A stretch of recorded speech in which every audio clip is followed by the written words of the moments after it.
Hello guys! Maayong adlaw kaninyong tanan or magandang araw sa inyong lahat. So for today's video kay magluto mi ginataan nga manok nga pinamala. So pagmata na mo sa buntag guys kay nagdityo na namo gihaw ang manok. Unya among gihinloan og nahuman na dayon og hinlo. Dayon pag human og hinlo guys, amo na siyang gigutat. Dayon gibutang sa kaldero og gipakuluan siya guys, pero wala na siya gibutangan og tubig kay magtubig na siya unya guys pag na siya kalayo.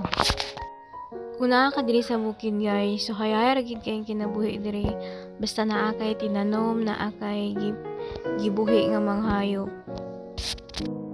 Labi na kay naa kay gibang buhi nga manok, so kung wala kay sudan, so pwede ra gid kayo ka mag-ihaw guys, basta naa lang kay gibuhi diri sa bukid, so